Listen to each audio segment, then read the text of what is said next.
साथियों नमस्कार, स्वागत है आपका एक बार फिर से चैनल में। आज हम लोग 10वें टेस्ट की तरफ बढ़ रहे हैं। 9 टेस्ट हो चुके हैं, आज 10वां दिन हो गया है। देखिए यही करते करते 10 दिन पूरे हो गए हैं और इसी तरह रेगुलर टेस्ट आते रहेंगे। वर्तमान में मैंने लगभग 40 टेस्ट बना लिए हैं। 40 टेस्ट बना लिए हैं, रेगुलर इसी तरह आते रहेंगे। ठीक है, अभी मैं यूपी स्पेशल बना रहा हूँ वर्तमान में। ठीक है, तो रेगुलर टेस्ट इसी तरह आते रहेंगे। हम जैसे देखते हैं शुरू में जीएस के प्रश्नों को और अंत में हिंदी के।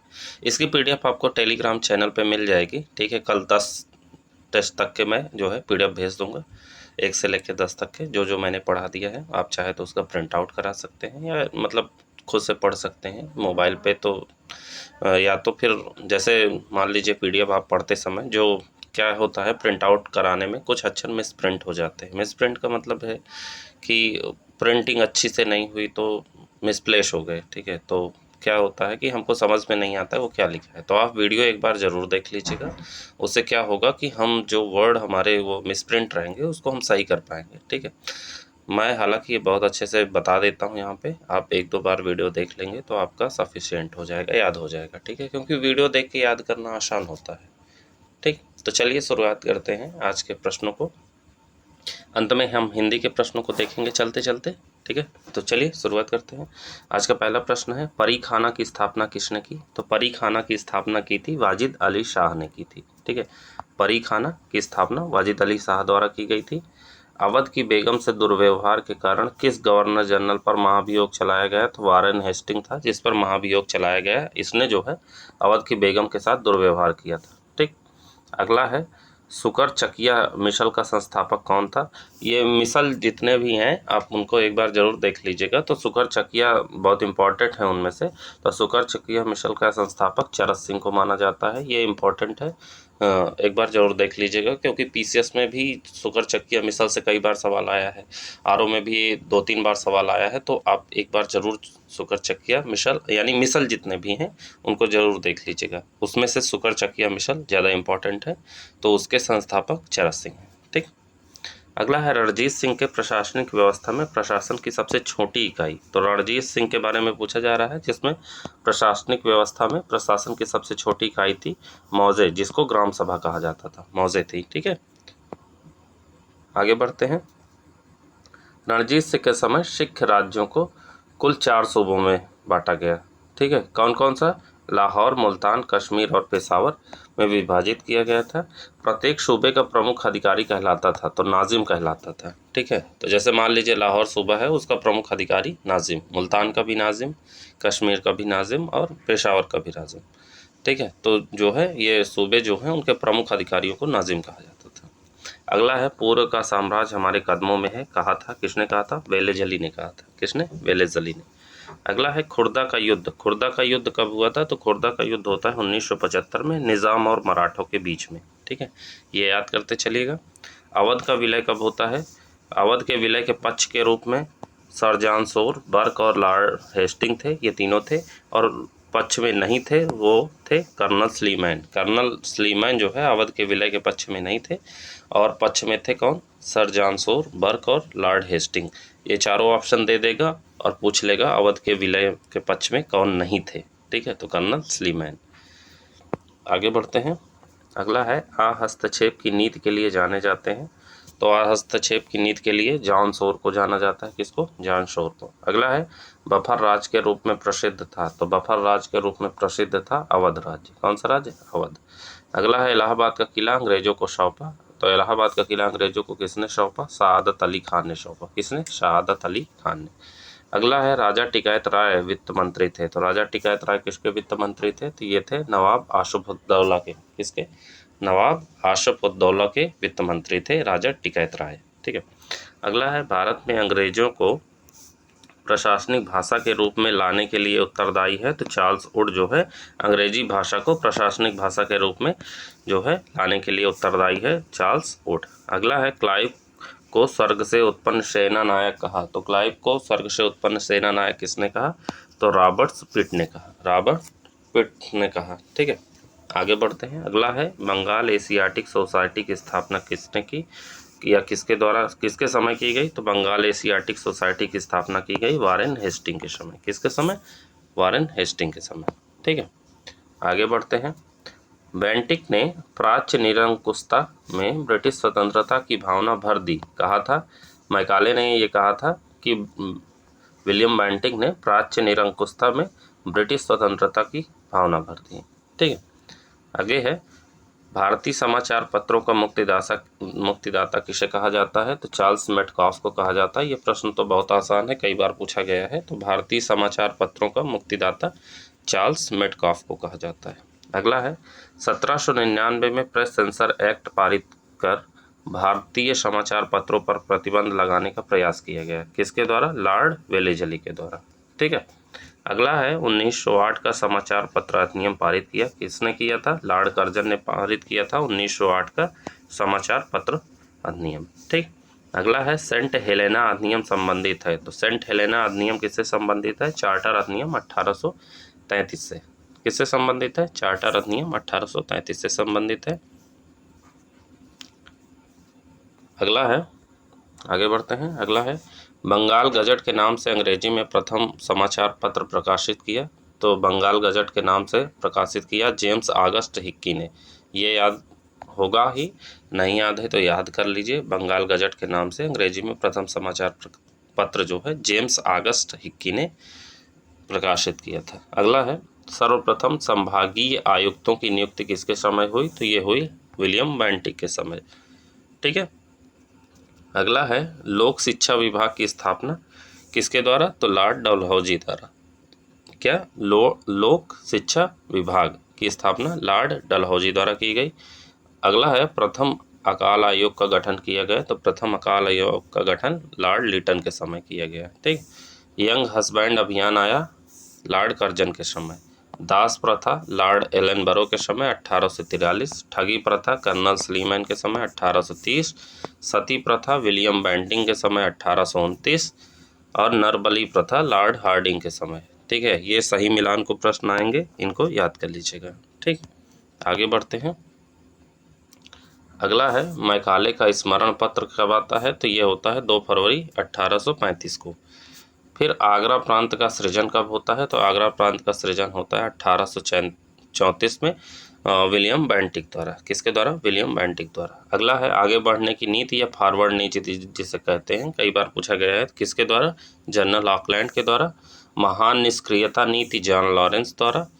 पश्चात गमन और संकेंद्रण की नीति लॉर्ड कर्जन द्वारा। ठीक है, ये जो है सही मिलान में पूछ सकता है। हस्तक्षेप की नीति सर जॉन शोर द्वारा। ठीक है, ये सारे ऑप्शन जो है किस में पूछ सकता है? सही मिलान को पूछ सकता है। ज़्यादातर मैंने हिस्ट्री में देखा है या तो स्टेटमेंट बेस्ड क्वेश्चन रहेंगे या सही मिलान वाले आएंगे। तो सही मिलान में फंसा लेता है स्टूडेंट को, तो ऐसे प्रश्नों को ध्यान से पढ़ के जाइएगा। ठीक है, अगला है policy of proud reserve. Policy of proud reserve जो है लॉर्ड लिटन के समय। वेल्लूर का विद्रोह होता है लॉर्ड जॉर्ज बार्लो के समय। किसके समय? लॉर्ड जॉर्ज बार्लो के समय। प्राचीन भारतीय विधाओं तथा साहित्य को संरक्षण दिया किसने? वारेन हेस्टिंग्स ने। किसने? वारेन हेस्टिंग्स ने दिया। आगे बढ़ते हैं। The duty of age. The duty of age किसकी पुस्तक है? तो यह है लॉर्ड रिपन की। किसकी? लॉर्ड रिपन की। अगला है ओवर मेरीडिथ नाम से प्रसिद्ध है कौन? Lord Lytton. नाम याद कर लीजिएगा, ओवन मेरीडिथ नाम से प्रसिद्ध लॉर्ड लिटन। अगला है नागरिक सेवा का जनक किसे माना जाता है? तो नागरिक सेवा का जनक लॉर्ड कॉर्नवालिस को माना जाता है। बंगाल का टाइगर किसे कहा गया? तो लॉर्ड वेलेजली को कहा गया। 1857 की क्रांति के समय कौन था? तो लॉर्ड कैनिंग था। याद कर लीजिएगा, ये पूछा जाता है कि 1857 की क्रांति के समय governor general Lord Canning. Vernacular press act लागू किया किसने? लॉर्ड लिटन ने। किसने? लॉर्ड लिटन ने। ठीक है, घेरे की नीति जिसे रिंग फेंस कहा जाता है वारेन हेस्टिंग के समय। लॉर्ड डलहौजी के कार्यकालों का कालक्रम देख लीजिए एक बार, जो है लॉर्ड डलहौजी के कार्यकाल के घटनाओं का कालक्रम है ये, एक बार देख लीजिए चलते चलते इसे। रुड़की में इंजीनियरिंग कॉलेज की स्थापना 1847 में की। फिर उसके बाद वर्मा का विलय हुआ 1852 में। फिर प्रथम रेलगाड़ी की शुरुआत की उसने 1853 में। उसके बाद होता है शिक्षा में सुधार के लिए चार्ल्स वुड डिस्पैच आता है 1854 में। ठीक है। तो ऐसे कार्यकाल जो है याद कर लीजिएगा, जितने भी वायसराय हैं उनके समय अगर कोई महत्वपूर्ण कार्यकाल हुए हैं तो उनको जरूर देख लीजिएगा। अगला है बंगाल काश्तकारी अधिनियम किसके समय आता है? तो बंगाल काश्तकारी अधिनियम आता है आपका 1885 में। कब आता है? 1885 में आता है। ठीक है, आगे बढ़ते हैं। अगला है, किसने असम में चाय तथा नीलगिरी की पहाड़ियों पर कहवा की खेती को प्रोत्साहित किया? ठीक है, ऐसा कौन सा जो है वायसराय था? तो लॉर्ड कैनिंग के समय जो है असम में, कहाँ? असम में चाय तथा नीलगिरी की पहाड़ियों पर कहवा की खेती को प्रोत्साहित किया। ठीक है, जानते ही हैं पहले चाइना में चाय उगती थी। ठीक है, फिर धीरे धीरे अंग्रेज़ों को लत लगी उसकी, उसके बाद जो है यहाँ इंडिया में उगाने के लिए जो है असम में वो चाय जैसा पौधा प्राप्त हुआ। उसके बाद जो है उन्होंने उसको बड़े जो है उसमें खेतों में उगाया। ठीक, उसके बाद जो है उसका प्रोडक्शन शुरू हुआ। इसी तरह जो है उन्होंने चाय की फिर फैक्ट्रियाँ स्थापित की। यही सारी चीज़ें हुई घटनाएं जो है उस समय। तो लॉर्ड कर्निंग ने जो है ये किया था। अगला है 10 साला बंदोबस्त लागू किया। तो 10 साला बंदोबस्त लॉर्ड कॉर्नवालिस ने लागू किया। बहुत इंपॉर्टेंट है, याद कर लीजिएगा 10 साला बंदोबस्त। ठीक है, अगला है भारत में बने सभी अकाल आयोगों में कौन जुड़ा था? तो कैम्बले जुड़ा था। कौन? कैम्बले जुड़ा था। अगला है, भारत में न्यायिक सेवा का जनक किसे माना जाता है? तो भारत में न्यायिक सेवा का जनक माना जाता है वारेन हेस्टिंग्स को। किसको? वारेन हेस्टिंग्स को माना जाता है न्यायिक सेवा का जनक। अगला है, गवर्नर जनरल वारेन हेस्टिंग पर महाभियोग चलाया गया था। किसने चलाया था? बर्क ने। ठीक है, वारेन हेस्टिंग पर महाभियोग चलाया बर्क ने। ठीक है, अगला है, द्वैध शासन के समय बंगाल का गवर्नर कौन था? तो द्वैध शासन के समय बंगाल का गवर्नर था हैरी वेरेलास्ट। कई बार पूछा गया है, याद कर लीजिएगा, हैरी वेरेलास्ट इंपॉर्टेंट नाम है, याद कर लीजिएगा। द्वैध शासन के समय बंगाल का गवर्नर था हैरी वेरेलास्ट। अगला है, 1770 में बंगाल में आधुनिक भारत का प्रथम अकाल पड़ा। किसके समय? तो जॉन कार्टियर के काल में जो है भारत का प्रथम अकाल पड़ा। ठीक है, आधुनिक भारत का मतलब मॉडर्न इंडिया का प्रथम अकाल पड़ा 1770 में बंगाल में। किसके समय? जॉन कार्टियर के कार्यकाल में। ठीक है, आगे बढ़ते हैं। अगला है, लॉर्ड रिपन के कार्यकाल से संबंधित घटनाओं का क्रम क्या है? तो लॉर्ड रिपन के बारे में भी देख लीजिए। तो लॉर्ड रिपन में सबसे पहले होता है, भारत में प्रथम नियमित जनगणना उसने करवाई 1881 में। ये प्रश्न कई बार पूछा गया है कि भारत में सर्वप्रथम नियमित जनगणना किसके कार्यकाल में शुरू हुई? तो लॉर्ड रिपन के कार्यकाल में। कब? 1881 में।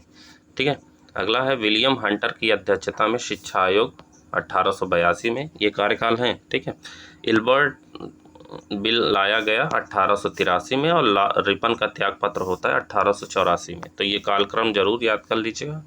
ठीक है, अगला है, बेदरा का युद्ध। तो बेदरा का युद्ध कब होता है? तो बेदरा का युद्ध होता है 25 नवंबर 1759 ईस्वी में अंग्रेज और डचों के बीच। किसके बीच? अंग्रेज और डचों के बीच बेदरा का युद्ध होता है 25 नवंबर 1759 में। श्वेत विद्रोह जो है होता है किसके समय? रिपन के समय होता है 1858 से 1859 ईस्वी में।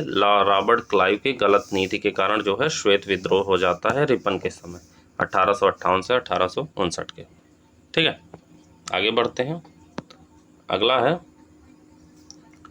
तिब्बत में यंग हस्बैंड अभियान भेजा। तो किसने भेजा था तिब्बत में यंग हस्बैंड अभियान? तो कर्जन ने भेजा था। याद कर लीजिएगा, यह प्रश्न पूछा जा सकता है। अगला है, कंट्रोलर ऑफ इन्वेस्टमेंट की नियुक्ति किसके द्वारा की गई? तो कंट्रोलर ऑफ इन्वेस्टमेंट की नियुक्ति वारेन हेस्टिंग्स द्वारा की गई। किसके द्वारा? वारेन हेस्टिंग द्वारा। अगला है, नंद कुमार की हत्या को न्याय की हत्या की संज्ञा किसने दी? तो ये दी बेवरीज ने। बेवरीज ने नंद कुमार की हत्या को न्याय की हत्या की संज्ञा दी थी। ठीक, अगला है, लॉर्ड लिटन। अभी रिपन देखा हमने, अब लिटन भी देख लेते हैं। लॉर्ड लिटन के समय जो है जो उनके कार्यकाल में संबंधित घटनाएं उनका क्रम भी देख लेते हैं। ठीक है, तो पहला है, मुस्लिम एग्लो प्राच्य महाविद्यालय की स्थापना होती है 1875 में।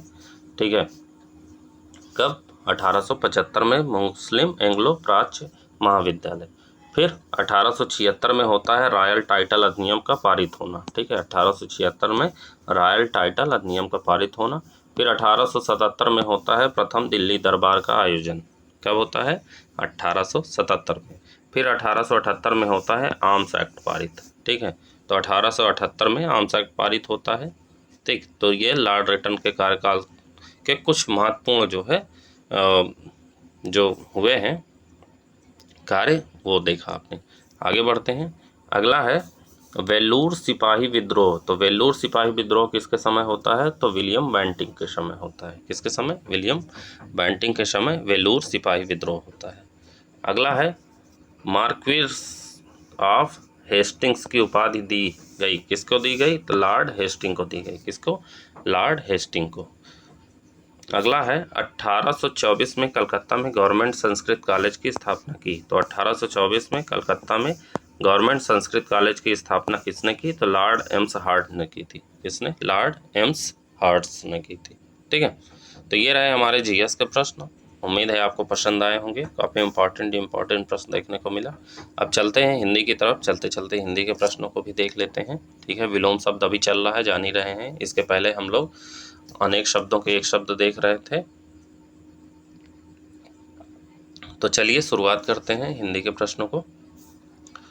विलोम शब्द हैं, ठीक है, तो ध्यान से सुनते जाइएगा कि और जो नहीं समझ में आएगा, जो वर्ड नहीं लगेगा कि प्रिंट अच्छा नहीं है, तो मैं उसको इधर लिख भी दूंगा। ठीक है, और जो नोट्स भेजूंगा आप उसमें भी देख लीजिएगा। ठीक है, तो तरुण का विलोम वृद्ध होता है, धृष्ट का विलोम विनम्र होता है, यथार्थ का विलोम काल्पनिक, महत्ता का विलोम लघुता। ठीक है, महत्ता का विलोम लघुता इंपॉर्टेंट है। ठीक है, विरल का विलोम सघन, ये सघन लिखा हुआ है। शीर्ष का विलोम तल, अवशेष का विलोम निःशेष, निशेष नहीं निःशेष, आवरण का विलोम अनावरण, प्राकृत का विलोम अप्राकृत, विज्ञ का विलोम अज्ञ। ठीक है, प्रतिघात का विलोम घात। ठीक, इस तरह प्रश्नों को देखते चलेंगे। उद्यम का विलोम आलस्य। ठीक है, उद्यम का विलोम आलस्य होता है। मैंने पिछले वीडियो में ही बताया था कि उद्यम का विलोम आलस्य होता है और उद्यमी का विलोम निरुद्यम होता है। ठीक है, या आलसी होता है। आलसी और जो है निरुद्यम दोनों होता है। ठीक है, अगला है उपयोग। उपयोग का विलोम अनुपयोग, तांडव का विलोम लास्य, आवर्तक का विलोम अनावर्तक, अधिकृत का विलोम अनधिकृत, असीमन का विलोम परिसीमन, खिन्न का विलोम मुदित, सहयोगी का विलोम प्रतियोगी, आसीन का विलोम अनासीन, तंद्रा का विलोम जागरण, तर्क संगत का विलोम अतर्क संगत। ठीक, दरिद्र का विलोम संपन्न या धनी। ठीक है, दरिद्र का विलोम संपन्न या धनी दोनों हो सकता है। दूषित का विलोम शीत होता है। दाता का विलोम शूम होता है। क्या होता है? शूम। नराधम का विलोम नरपुंगव होता है। नराधम का विलोम नरपुंगव। निर्दय का विलोम सदय या दयालु होता है। रथी का विलोम विरत होता है। ठीक है, रथी का विलोम क्या होता है? विरत होता है, विरथी नहीं। रथी का विलोम विरत, मतलब रथी मतलब क्या होता है? जो रथ में चढ़ा हो। और विरत का मतलब क्या होता है? पैदल सैनिक। अगर रथी का विलोम पैदल सैनिक भी दिया हुआ है तो वो भी सही होगा। ठीक है, उसको गलत मत मानिएगा। रिपु का विलोम मित्र होता है। वैभव का विलोम पराभव होता है। रागी का विलोम विरागी होता है। सम्मुख का विलोम विमुख होता है। साहचर्य का विलोम अलगाव होता है। सुकीर्ति का विलोम होता है अपकीर्ति। ठीक है, सुकीर्ति का विलोम अपकीर्ति होता है, अकीर्ति नहीं। ठीक, अगला है शामिश। शामिश का विलोम निरामिष। अनायास का विलोम सायास, सयास नहीं। देखिए सयास भी लिखा रहेगा। ठीक है, सयास गलत होगा, सायास। सा में बड़ा आ की मात्रा रहेगी। ठीक है, तो वही सही माना जाएगा। ब्रह्म का विलोम होता है जीव। हेय का विलोम ग्राह्य। स्निग्ध का विलोम रुक्ष। सुदिन का विलोम दुर्दिन। देदीप्यमान का विलोम तिमिरांकित। निर्दिष्ट का विलोम अनिर्दिष्ट। प्रावैगिक का विलोम स्थैतिक। आगे बढ़ते हैं। हास का विलोम रोदन। हास्य नहीं, हास का विलोम रोदन होता है। हराश का विलोम वृद्धि होता है। हराश मतलब क्या होता है? हानि होना। तो वृद्धि मतलब बढ़ना। ठीक है, तो हराश का विलोम वृद्धि। धीर का विलोम अधीर होता है। द्वंद्व, द्वंद्व का विलोम शांति होती है। द्वंद्व ऐसे लिखते हैं, ठीक है, द्वंद्व, दोनों द में आधा व रहेगा, ठीक है, ये हमेशा याद रखिएगा। जहाँ भी द्वंद्व लिखिएगा तो द्वंद्व होता है, द्वंद्व नहीं होता। जब शुद्ध अशुद्ध पढ़ेंगे ना तो उसमें भी मैं बताऊंगा कि द्वंद्व का जो है सही है कि गलत। तो द्वंद्व जो है ये सही होता है, शांति, द्वंद्व का विलोम शांति। भावी का विलोम हो जाएगा भूत। कुसुम का विलोम हो जाएगा वज्र, मतलब कुसुम मतलब फूल, वज्र मतलब मान लो कि पत्थर, पाहन जो है, ठीक है। कुसुम का विलोम हो जाएगा वज्र। रिद्धि का विलोम हो जाएगा विपन्न। उन्मूलन का विलोम हो जाएगा रोपण। क्रोध का विलोम क्षमा। ईद का विलोम मुहर्रम होता है। ईद का विलोम क्या होता है? मुहर्रम। आगे है शामित, सामित का विलोम उत्तेजित होता है। श्लाघा का विलोम निंदा होता है। श्यामा का विलोम गौरी होता है। शौर्य का विलोम चंद्र। सुयोग का विलोम कुयोग। योग का विलोम वियोग। उपयोग का विलोम निरुपयोग। कर्मठ का विलोम आलसी होता है। इहलोक का विलोम परलोक। औरस का विलोम दत्तक। चाटुकार का विलोम स्वाभिमानी, ठीक है, औरस का दत्तक, चाटुकार का स्वाभिमानी। फिर राका का विलोम कुहू होता है, कुहू, बड़ा हा में बड़ा ऊ की मात्रा रहेगी। राका का विलोम कुहू। आपद का विलोम निरापद होता है। क्या होता है आपद का विलोम? निरापद। और छादन का विलोम प्रकाशन होता है। क्या? प्रकाशन, ठीक है, छादन का विलोम प्रकाशन, ठीक है। तो ये रहे हमारे हिंदी के प्रश्न, ठीक है। हमने जीएस और हिंदी देखा, आज हमारा 10वां टेस्ट था, ठीक है। अब मैं कोशिश ये करूँगा कि डेली जैसे मैं पढ़ाऊँगा तो उसके बाद शाम तक में जो है इसकी पीडीएफ आपको मैं टेलीग्राम पे भेज दूँ, ठीक है। तो रेगुलर आपको पीडीएफ भी मिलती रहेगी और वीडियो भी मिलता रहेगा।